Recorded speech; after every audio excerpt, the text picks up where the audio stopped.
Myself as a parent, I think it's highly concerning that they want kids to return back to school 100% unvaccinated. Seeing that schools are a breeding ground for flus, viruses, bacteria, I do not understand the logic behind thinking that telling children, again, I just want to say, I want to emphasize the word children, to be 6 feet apart, to wear a mask, to keep hands to themselves is already a fail in itself. So I am a former teacher in OUSD. Fortunately, my niece attends East Oakland Pride in Oakland with some really great teachers. We know that unfortunately, districts are being motivated by these financial incentives to return back to the classroom. But again, that is returning back to normal, returning back to the classroom for students to get prepared for state testing during a pandemic. Like, that's classist and that's racist and it's ridiculous. So the pressure to reopen schools from these astroturf parent groups who are coming from God knows where has been economically and emotionally harming to those of us on the ground in the flats of Oakland. The students, the parents, the teachers, they are putting our lives in harm's way. Pues yo fui una víctima del coronavirus, pues, y no quisiera que hubieran más personas. I was a victim of coronavirus, and I would hate for other people to be fall victim to coronavirus. Otros 2 días más que hubiera estado malo, pues yo me hubiera fallecido. Another 2 days that I would yo en be los sick, I últimos would 4 have días que died. me dieron, cuando comencé con el síntoma, me dolía mucho mi pecho, no podía respirar, when I started with mucha the calentura. My chest Póngale, hurt a cuando lot, ya llevaba como 10 días, cuando yo no podía dormir, cuando yo me desperté esa vez, cuando quise escupir, yo escupí pura I sangre couldn't sleep negra. for about 2 to 10 days. When I would throw up, I would throw Pura up sangre. blood. No le deseo esto a nadie, porque es And I would not wish this on muy anyone. fea la enfermedad, no a todos le da lo mismo, pero It's a en mi horrible caso, disease. Not everybody is the same. Póngale, le digo a las personas que no es justo people, que hagan esto, que quieran abrir las escuelas. It's not fair that they want to open schools. Esto está muy mal. This is very Tal wrong. vez aguantan las cosas de esa enfermedad muy dura. Un niño no lo va a aguantar. Can withstand this horrible disease, but a child could not withstand it. Quería hablar sobre la escuela. I also wanted to talk about school.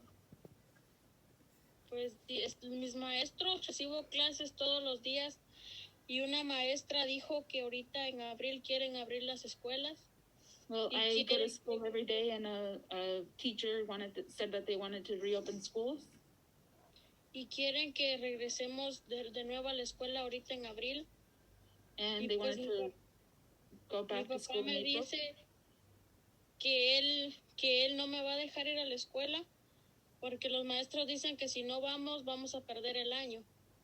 And my dad said he's not going to let me go back to school, but the teachers say that if we don't go back, we're going to miss the rest of the school year.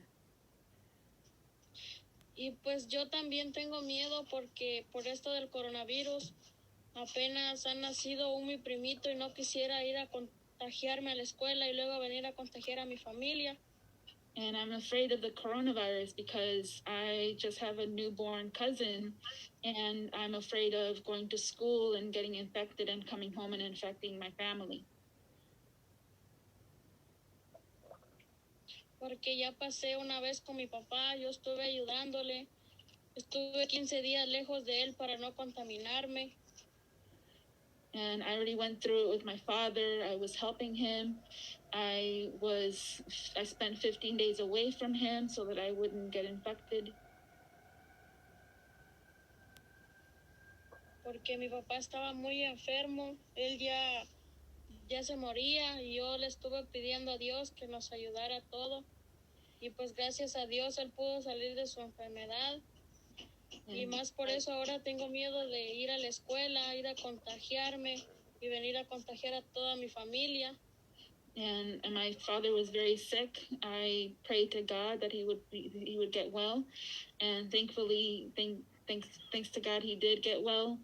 And that's why I'm afraid of going back to school and getting infected and coming back and infecting my whole family.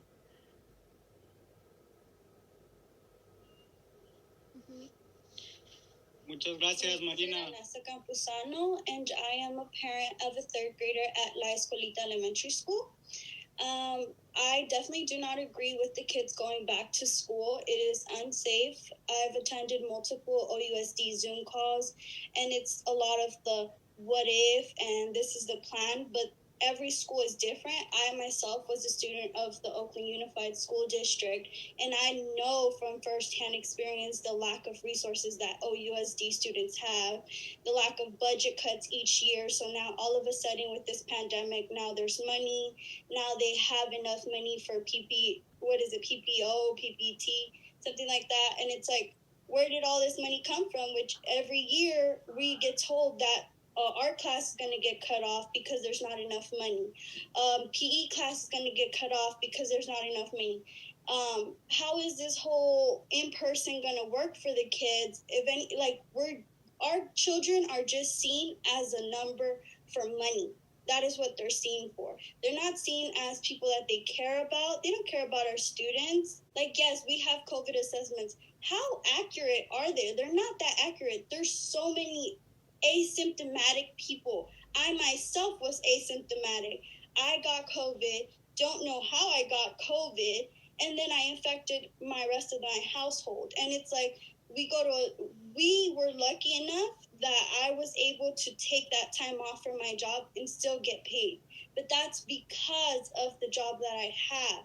A lot of families don't have that opportunity, which even if they know that they're sick and they don't want to continue the spread, unfortunately they have to make sure that they get their needs met.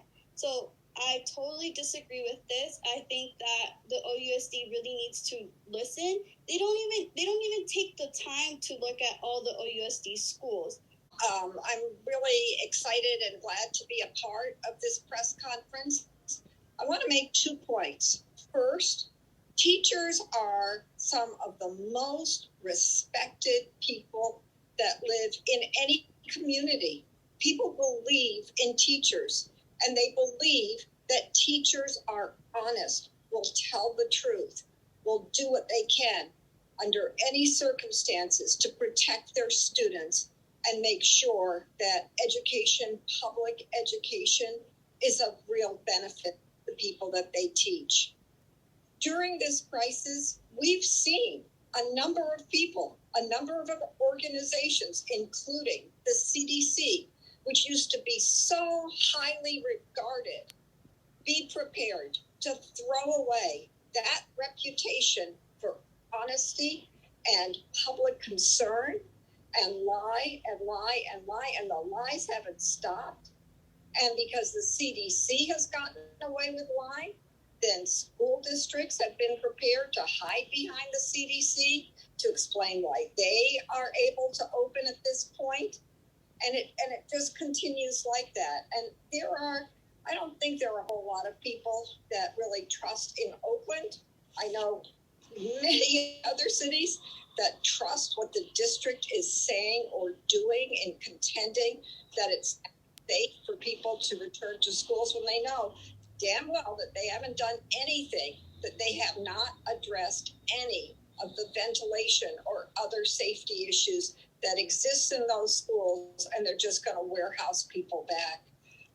I don't think teachers' reputation should be spoiled, and I don't think it has to be.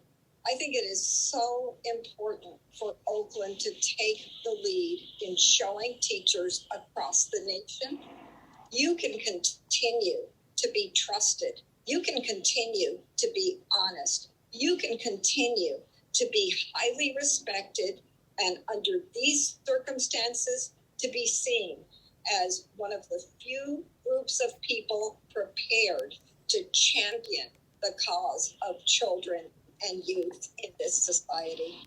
And that is really important. I feel like this is a civil rights issue and a human rights issue. It goes so beyond just what is happening in Oakland, because Oakland is known as a place that is left-wing, that is tough, that is resilient, that is prepared to fight.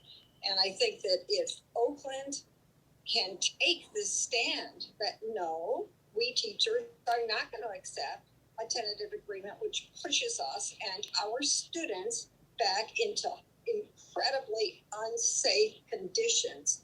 If Oakland teachers can take that stand, I believe it would spread. That a lot of the surveys are not realistic. We cannot translate it. We being trained in different systems that their district is not implementing and cancel at the last minute. So there's a lot of things that parents don't understand. And let me tell you, they believe people who works in the office and teachers.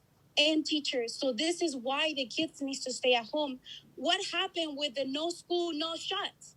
We're in a pandemic. All of a sudden, everyone forgot about no school, no shots. We're exposing these children. They can die. Of course, there's no rates out there that kids are dying because what? We're keeping them inside. Thank you.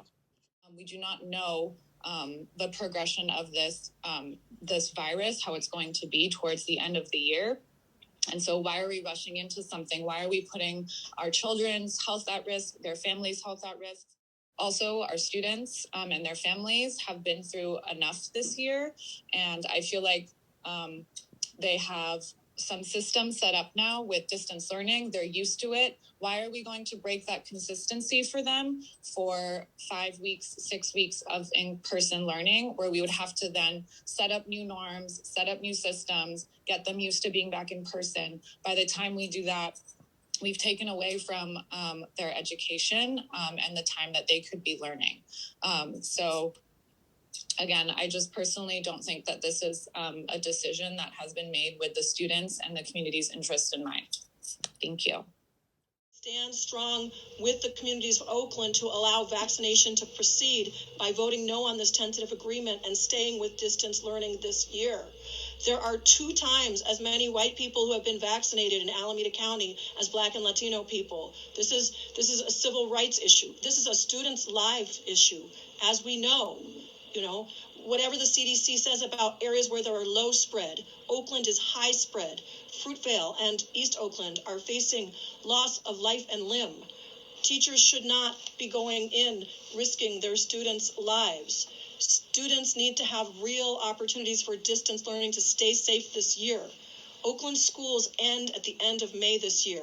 It is insane to try to force every teacher into the schools in mid-April and to try to open up all the schools in mid-April when we have a majority of parents and students in many areas wanting to stay in distance learning. First of all, I just want to say that I'm the senior parent organizer for Bay Area Plan. So yo soy una organizadora con la organización Plan.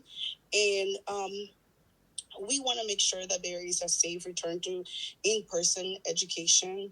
I don't think that this is the right moment. I've heard it from many of our families. So nosotros queremos asegurarnos de que los padres tengan y que los estudiantes tengan un lugar seguro cuando regresen a la escuela, pero realmente pensamos que este no es el momento preciso. We definitely have to understand that distance learning is a thing, so we need to improve to make sure that students are getting quality distance learning. Tenemos que mejorar la educación a distancia. Sabemos que esta es una realidad. Sabemos que esto es lo que estamos viviendo y es importante que la mejoremos. We also need unity between the students, parents, and teachers. Necesitamos unidad entre los estudiantes, los padres y los maestros. Because the stories that we're hearing out there are very limited. Las historias que hemos escuchado son muy limitadas. No están diciendo las historias de las personas que han sido más afectadas. So we're not hearing the stories of those who have been the most affected.